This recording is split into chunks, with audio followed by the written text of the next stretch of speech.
So City are up and running, man. City are up and running, man. After an early scare, conceding in the flipping first minutes, man. They managed to get their act together, and they should have won by more.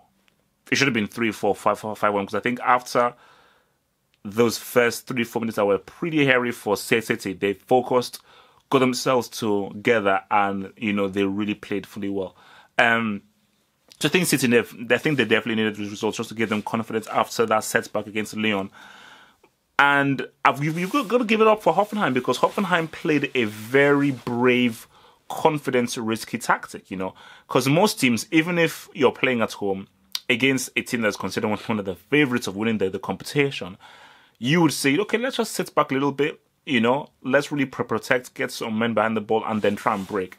But Hoffenheim played quite high up, committed a lot of men forward, and it's resulted in an end-to-end games where City had chances, Hoffenheim had chances. So it was very brave from Nagelsmann, and it's almost paid off, because I think 1-0 would have been a very good result for Hoffenheim against a team like Man City. It would have been a very good result. But again, we'll get to the dude that screwed up, your boy Stefan Posch.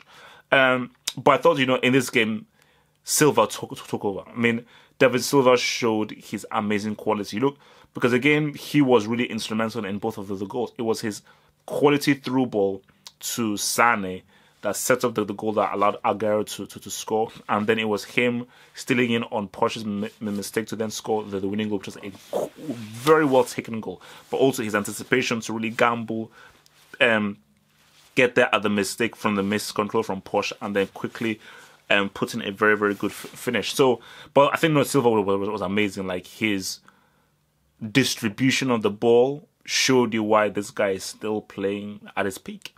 He's still playing at his peak. But I think this game also showed you that, first of all, Laporte is a pretty decent defender. I mean, I never really rated him that much, but watching him in this game, I said, no, this guy is a pretty damn decent defender.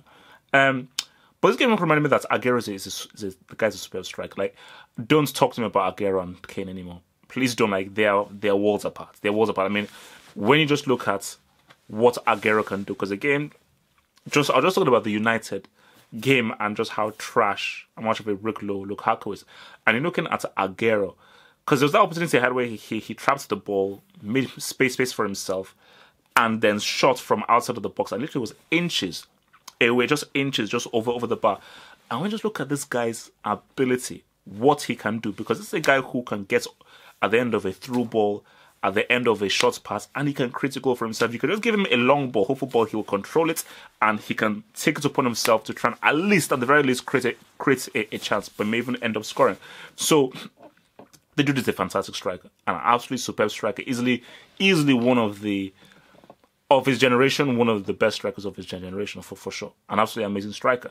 So I think, for Man City, I think, this is the City that we recognize, the hard work of winning the ball back, the ability to create a variety of chances, extremely good, accurate passing, and moving the ball very well, moving the ball confidently, and moving the ball intelligently.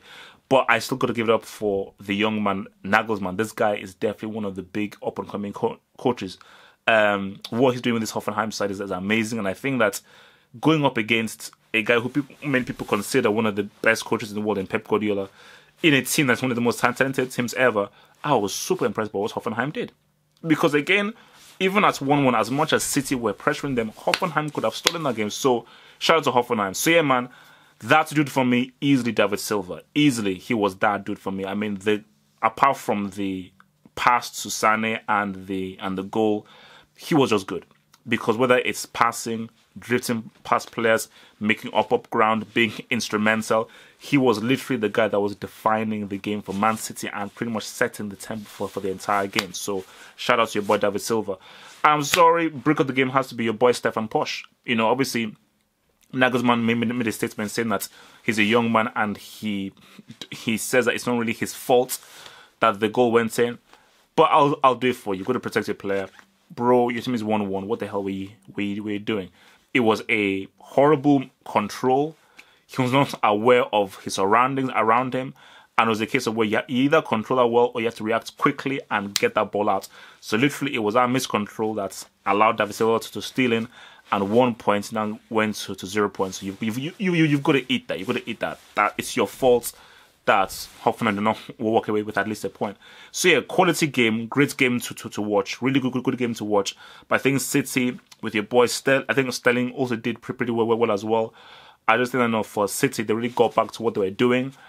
I don't yet see Champions League winners here, but it's very early. Things can change, and as you always say, you don't want to peak too early. You want to start slow and slowly, gradually build up as you go through later on in the Champions League games. All right, peace.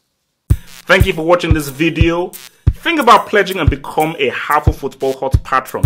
Pledge an amount each month and gain access to exclusive videos from your boy, the Football Hot, for more analysis. Peace.